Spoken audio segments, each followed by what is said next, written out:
Bismillahirrahmanirrahim. Assalamualaikum warahmatullahi wabarakatuh.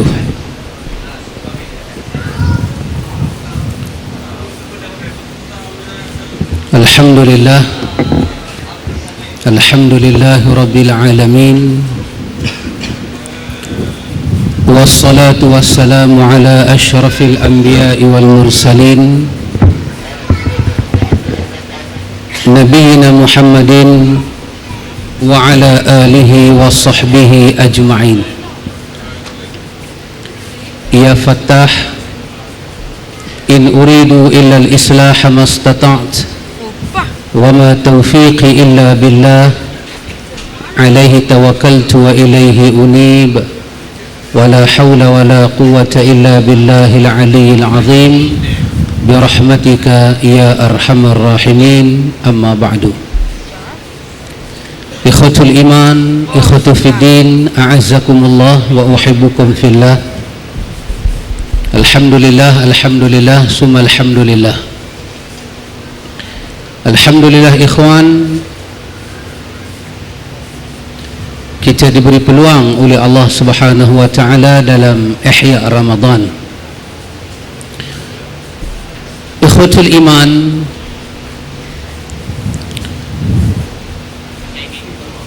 Al-Quran diturunkan dalam bulan Ramadan.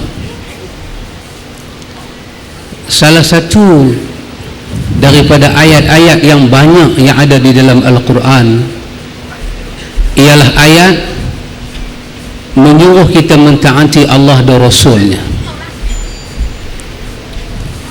Secara kasarnya kalau kita pandang, seolah-olah tidak ada pengaruh apa-apa ayat ini.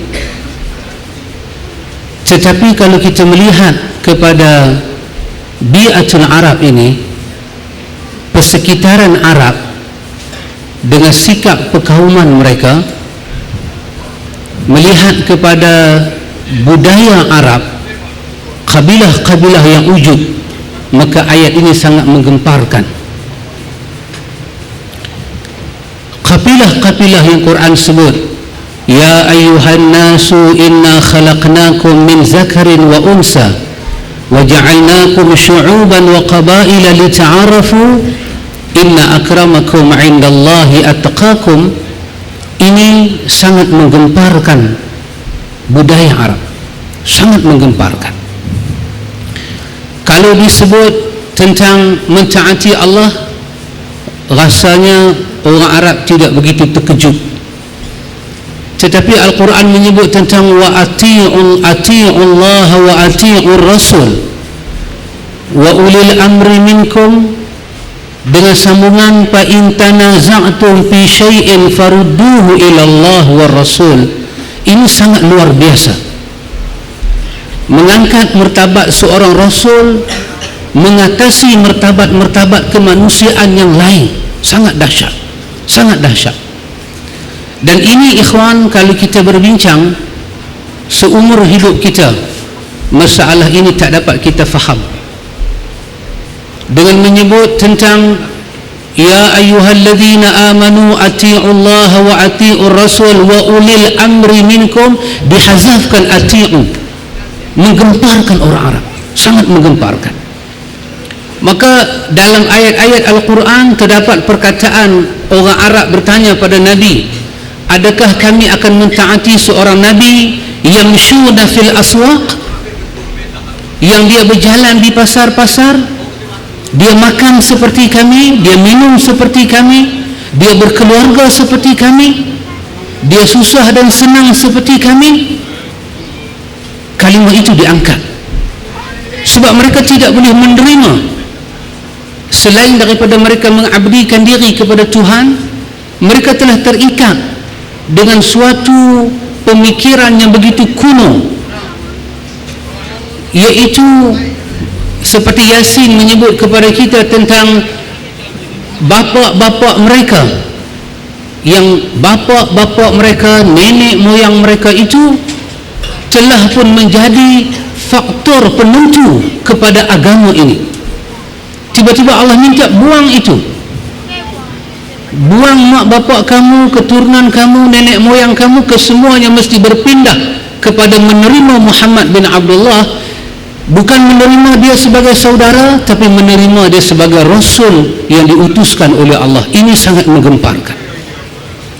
Kerana itu, para ulama akidah ahlu sunnah menyimpulkan daripada ayat-ayat seperti ini dan ayat-ayatnya lain, bahawa untuk Allah Ta'ala memakbulkan ibadah yang kita lakukan, kita juga mesti memenuhi syarat ini.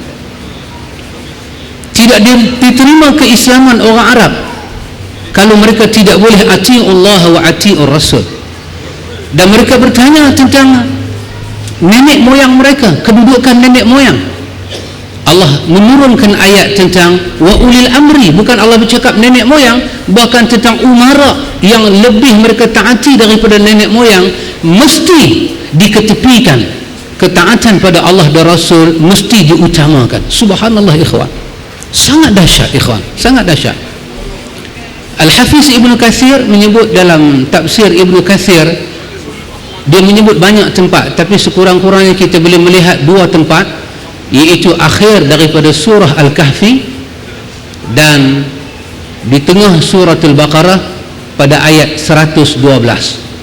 Dua tempat ini Al-Hafiz Ibn Kathir menyebut dengan begitu syadid, aqwal dia sangat syadid, qaul yang dia sebut itu sangat keras, dengan menyebut aqwal mufassir yang lain, iaitu bahawa Allah Subhanahu wa ta'ala tidak akan menerima ibadat yang kita lakukan melainkan kita memenuhi dua syarat yang paling tunjang. Syarat yang pertama, setelah kita menjadi seorang muslim yang benar, kita mestilah ikhlas melakukan ibadat kepada Allah. Mesti ikhlas.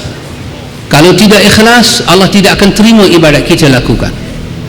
Yang kedua, tinggi keikhlasan kita pada Allah, tetapi kita tidak ada mutaba'ah, kita tidak boleh mengikuti Rasul yang diutuskan, maka Allah tidak menerima ibadat kita ikhwan. Yang hebatnya, Muhammad Amin Al-Shanqiti menyebut dalam Adwa'ul Bayan, kata Muhammad Amin Al-Shanqiti, syarat ini bukan sahaja Allah turunkan pada zaman Nabi diutuskan, syarat ini juga dikenalkan kepada umat Muhammad sampailah berlakunya hari kiamat. Sesiapa nak ibadat dia makbul di sisi Allah, diterima, dia tak boleh lari daripada ati'ullah wa ati'ur rasul. Tak boleh lari. Dia tidak boleh lari daripada hal akidah, hal ibadah, hal syariah, hal akhlak, hal muamalah, mesti berada di bawah ati'ullah wa ati'ur rasul. Keikhlasan nombor satu, mutaba'ah kepada Nabi itu nombor dua. Dan ini ikhwatul iman, seperti Allah sebut dalam Al-Quran, kita kena terima dalam keadaan la yajidu fi anfusihim harajan mimma qadaita wa yusallimu taslima. Hati tidak boleh ada haraj, sempit dada, ketat dada. Hati tak boleh ada rasa tak puas hati, mesti menerima dengan lapang dada. Syarat-syarat ini, subhanallah ikhwan, subhanallah. Apa pun kita buat, sehingga kan kita baca dalam Sahih Al-Bukhari, kita akan jumpa perkataan Abdullah bin Umar. Kata Abdullah bin Umar, kami duduk di Madinah bersama Nabi, kami sembahyang zuhur bersama Nabi 4 rakaat,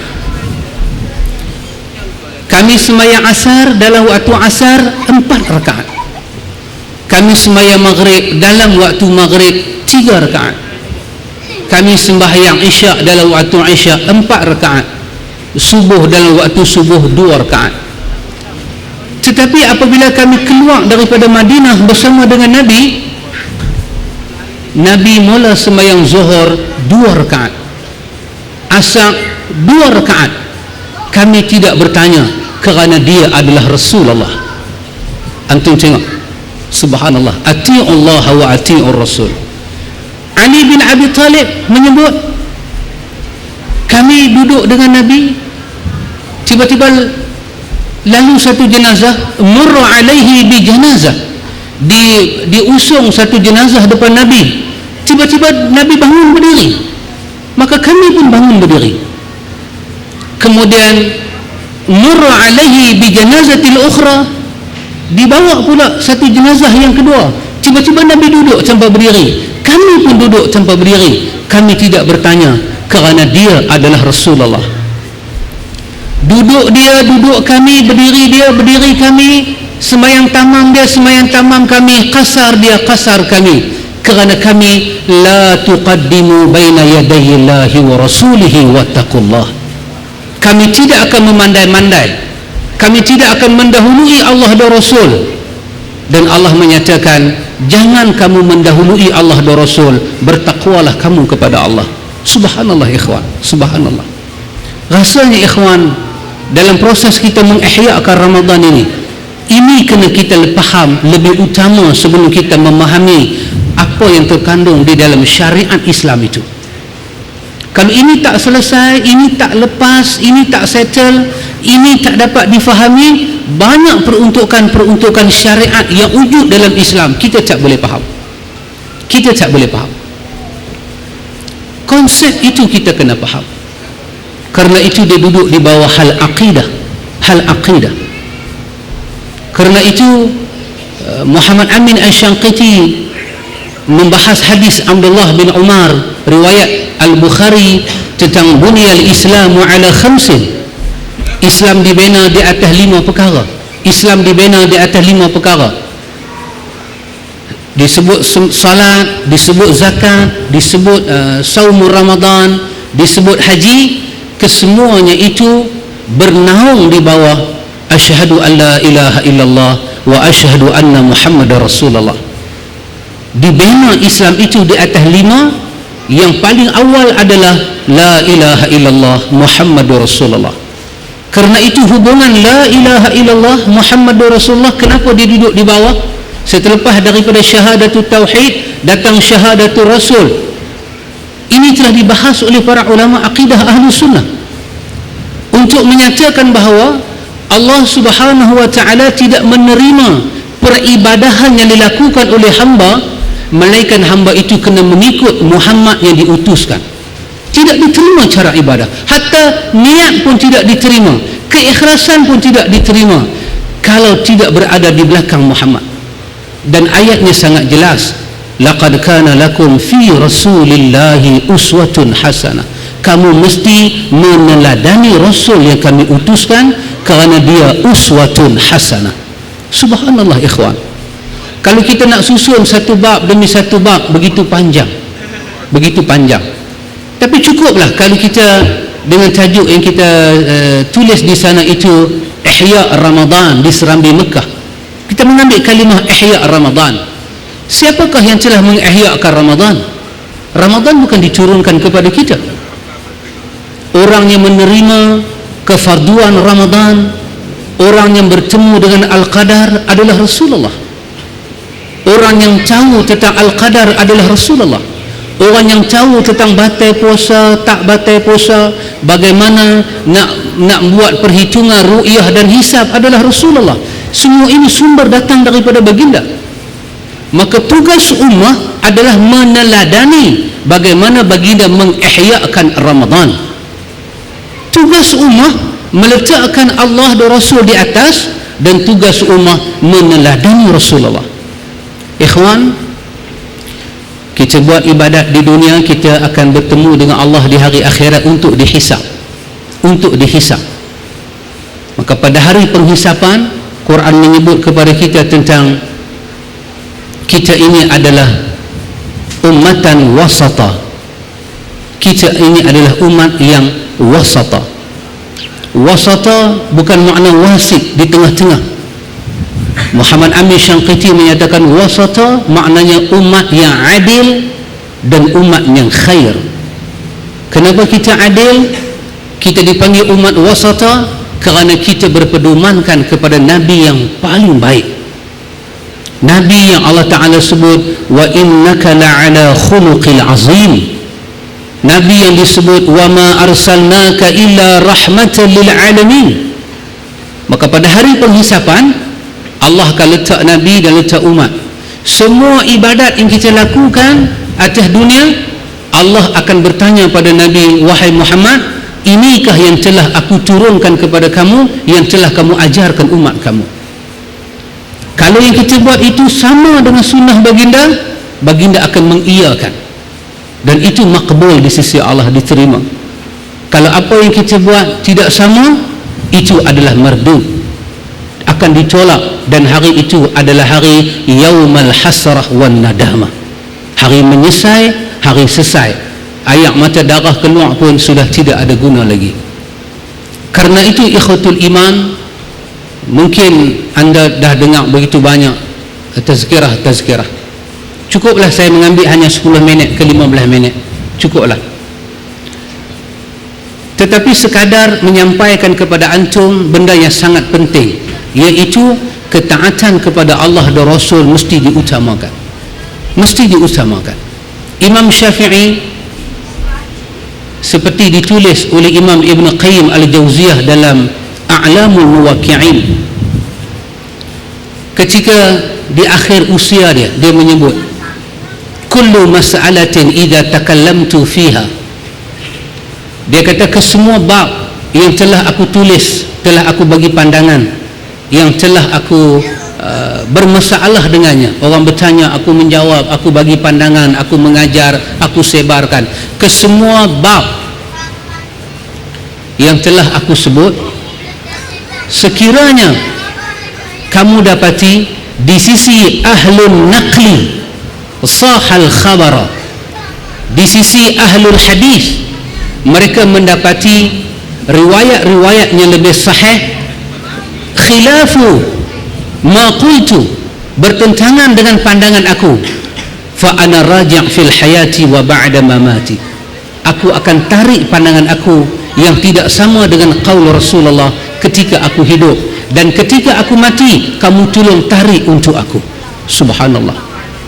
Kenapa kalimah ini boleh wujud? Karena memahami makna ati'ullah wa ati'ur rasul. Dan kita ada problem ikhwan untuk memahami perkara ini. Dia bukan satu bab, dia seluruh bab. Kerana Islam itu dikatakan al-yawma akmaltu lakum dinakum wa atmamtu alaikum ni'mati wa raditu lakumul islam dina. Islam sempurna, maka sesempurna itulah kita mesti mengikuti Rasulullah sallallahu alaihi wasallam. Lebih-lebih kita salat, kita berpuasa, kita berzakat, memang lebih-lebih ada panduan dari Nabi, sallu kama ra'aitumuni usalli, kamu sembahyanglah seperti aku sembahyang, khuzu anni manasikakum. Baginda sangat takut ikhwan, berjuta-juta orang mengerjakan ibadat haji, baginda takut sunnah baginda ditinggalkan, sehingga baginda bercakap khuzu anni manasikakum. Baginda bercakap di hadapan sahabatnya, sahabat tidak mungkin meninggalkan sunnah baginda, mustahil. Quran telah menyatakan wa kullan wa'adallahu al-husna. Imam An-Nasafi dalam tafsir An-Nasafi menyatakan wa kullan wa'adallahu al-husna kullu sahabah ashabul jannah. Kesemua mereka dijanjikan dengan syurga, seluruh para sahabat adalah ahli syurga. Mustahil para sahabat akan tinggal sunnah. Tapi ketakutan baginda kepada kita di akhir zaman, khuzu anni manasikakum, ambil daripada aku manasik haji, melontar jamrah, niat, berukuf, bermabit, bercukong, bertahlul, pantang larang ihram, miqat, seluruhnya ambil daripada aku.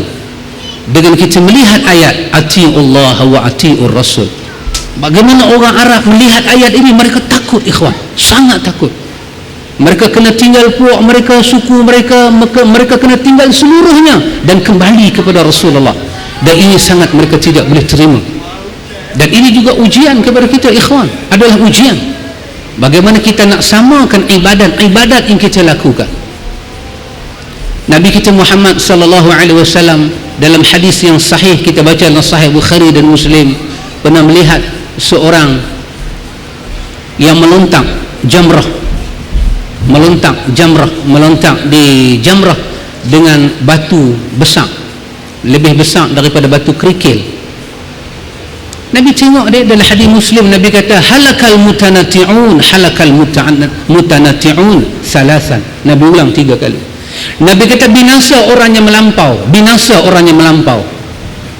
Sahabat ni dia tak faham apa yang melampau. Dia hanya mengambil batu melontar di dalam bulatan jamrah itu. Apa yang melampau, dan itu daripada manasik haji.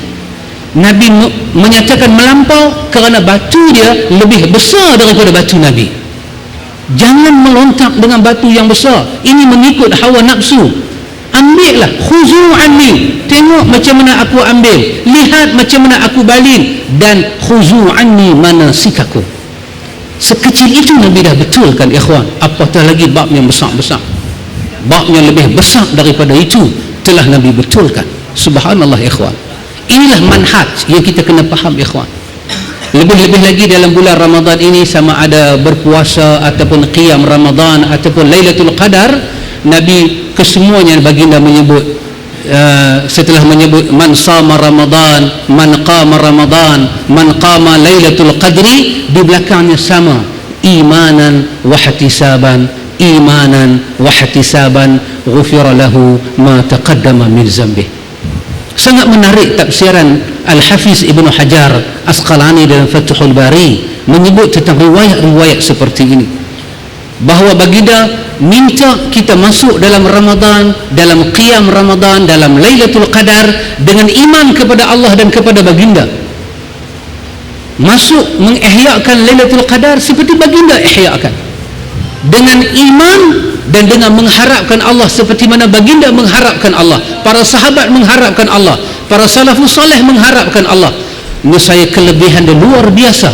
Allah mengampun kesalahan kita, ikhwan.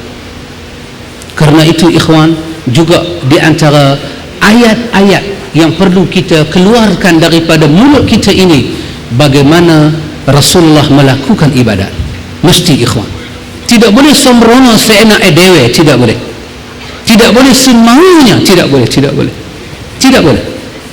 Satu orang pernah bercakap depan Imam Syafi'i, dan kisah ini ada di dalam kitab Ar-Risalah. Satu orang menyatakan, saya nak buat ibadat ini kerana saya memandang dia baik, walaupun tuan tidak bersetuju. Apa kata Imam Syafi'i? Imam Syafi'i mendengar ucapan dia, dia membuka satu bab dalam fiqh, iaitu bab ibtalul istihsan. Sesiapa yang ada dalam simpanan dia kitab Al-Um 10 jilid, daripada 10 jilid itu ada satu juzuk ibtalul istihsan, membatalkan, menganggap benda itu baik tanpa meneladani Rasulullah, dibatalkan oleh Imam Syafi'i. Kenapa? Kerana Allah telah menurunkan ayat wa ati'ullaha wa ati'ur rasul wa ulil amri minkum. Al-Hafiz Ibnu Katsir kata ulil amri boleh jadi umara, boleh jadi ulama. Ulil amri boleh ulama, boleh umara, tetapi mereka tidak boleh ditaati seperti mentaati Allah dan Rasul. Allah dan Rasul keimanan kepada Allah, tauhid, kepada Nabi iman yang masuk dalam 6 rukun iman. Tetapi kepada umara, dia ditaati sekiranya dia membawa kita kepada jalan Allah dan Rasul. Subhanallah, ikhwan. Manhaj ini perlu kita hayati, ikhwan. Perlu kita hayati, dan perlu diberi penjelasan, penjelasan demi penjelasan.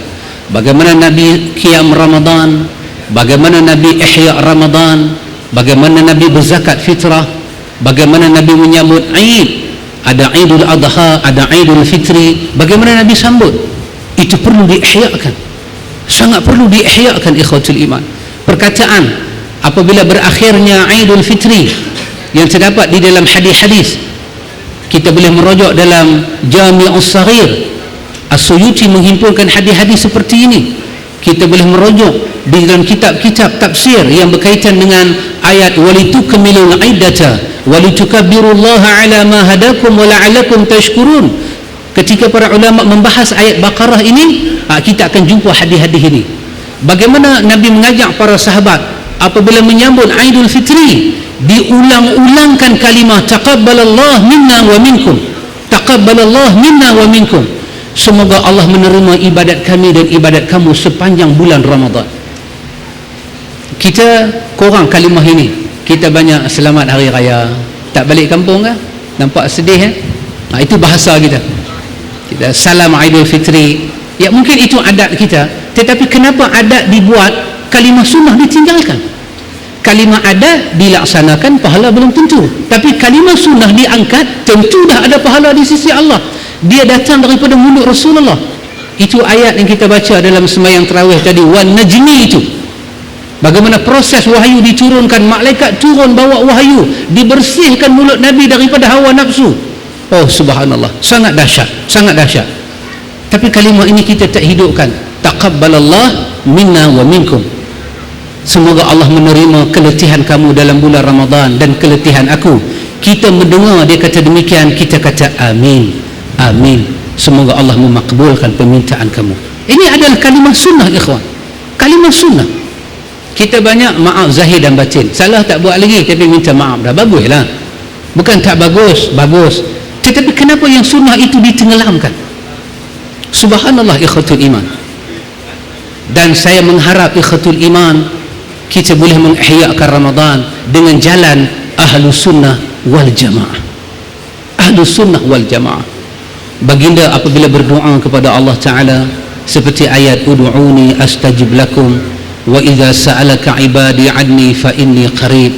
Baginda akan berdoa dengan menundukkan mukanya ke tanah dan mengangkat tangannya, berdoa dengan lenangan air mata, dengan suara yang begitu pelan, subhanallah, merintih kepada Allah, memohon keampunan. Dan kalau kita boleh berdoa seperti Rasulullah dengan mencintai baginda, mencintai sunnah baginda, sangat luar biasa nilai kita di hadapan Allah, ikhwan.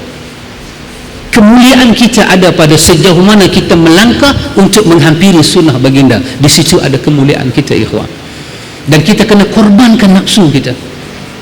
Nafsu kita memandang berdoa dengan suara yang kuat-kuat itu baik, tetapi sunnah tidak memandang itu baik. Nafsu kita menyatakan apa salahnya kita berdoa dengan suara yang kuat, tetapi baginda ini Rasulullah, insan yang kita dahulukan daripada nafsu kita dan pandangan umara dan ulama. Apabila ada riwayat daripada baginda, terbatallah dan tertutuplah semua mulut insan dan jin, tidak boleh berkata-kata terhadap apa yang telah ditunjuki oleh baginda sallallahu alaihi wasallam. Diangkat suara baginda sampai ke langit dan baginda berdoa kepada Allah dengan lemah lembut, memohon dan penuh dengan keinsafan. Ikhwan, ala kulli halnya kita memerlukan jalan yang sedikit panjang dan lama untuk memahami sunnah baginda dalam agama yang besar ini, ikhwan. Dan kita hanya akan selamat di hadapan Allah dengan mengikuti jalan baginda di hari akhirat. Semoga Allah memberkati antum sekalian. Allah menerima penat lelah antum di dalam bulan Ramadan. Allah memakbulkan segala ibadah antum dan ibadat kita semua. Mudah-mudahan kita diberi hidayah oleh Allah dunia sampai akhirat. Terima kasih banyak-banyak kerana memberi peluang untuk saya berbicara. Kesudian antum tunggu di sini. Mudah-mudahan wa ila liqa. Subhanakallahumma wa bihamdika asyhadu an la ilaha illa anta astaghfiruka wa atubu ilaik. Assalamualaikum warahmatullahi wabarakatuh.